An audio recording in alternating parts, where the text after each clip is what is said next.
संयुक्त किसान मोर्चा एवं ट्रेड यूनियनों के संयुक्त मंच ने केंद्र सरकार की मजदूर विरोधी, किसान विरोधी और जन विरोधी नीतियों के खिलाफ आगामी 9 जुलाई को राष्ट्रव्यापी आम हड़ताल का ऐलान किया है। सीपीआई कार्यालय में आयोजित एक प्रेस कॉन्फ्रेंस में बताया गया कि केंद्र सरकार मजदूर विरोधी 4 श्रम संहिताओं को लागू करने की कोशिशों में लगातार तेजी ला रही है।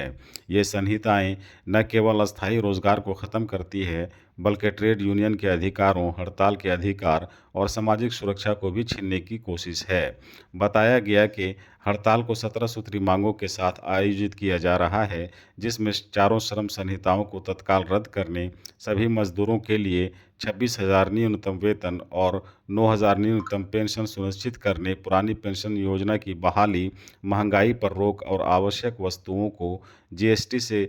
बाहर करने समेत अन्य प्रमुख मांगें शामिल हैं। बताया गया है कि गैर संगठित और संगठित क्षेत्र के मजदूरों को इस हड़ताल से जोड़ने के लिए विशेष अभियान चलाया जा रहा है।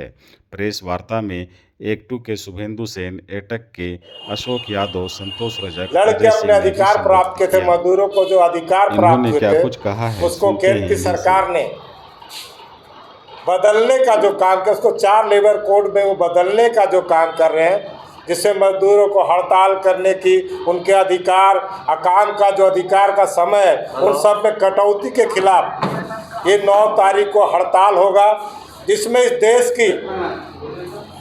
जितने असंगठित, संगठित,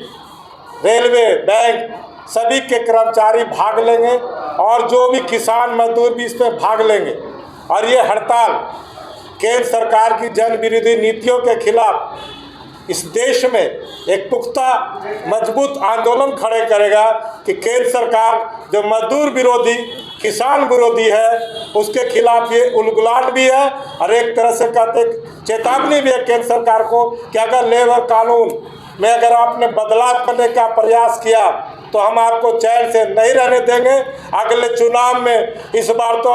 कुछ कम हुए, अगले बार हम आपका पूरा से पूरा पत्ता साफ करने का काम करेंगे। इस देश का नौजवान और मजदूरों मिलकर आपको सत्ता से बेदखल करने का काम करेंगे अगर मजदूरों के अधिकारों और कानून में किसी तरह का कटौती की गई तो। इसलिए हम 4 लेबर कोड तत्काल सरकार वापस ले, ये 9 जुलाई के हड़ताल से हम मांग करते हैं। सीट कह के मैं समाप्त करूंगा अपनी बात। वो है कि झारखंड में जल जंगल ज़मीन का, खनिज का जो एक बेतहाशा लूट जारी है इस समय, हमको हमारा ये पूरा विश्वास है कि इस हड़ताल की सफलता से उस लूट प्रक्रिया को भी चुनौती दिया जाएगा और तमाम आदिवासी मूलवासी संगठन, किसान संगठन, संगठित असंगठित मजदूरों का जो संयुक्त प्रतिरोध है, ये जो हमारे 17 सूत्री मांग है उसके ऊपर तो सरकार को झुकने के लिए बाध्य करेगी ही, लेकिन साथ साथ ये जो है झारखंड में खास तरह की जो एक लूट मची हुई है, किसानों की ज़मीन की जो बेतहाशा लूट जारी है, खनिज का जो लूट जारी है,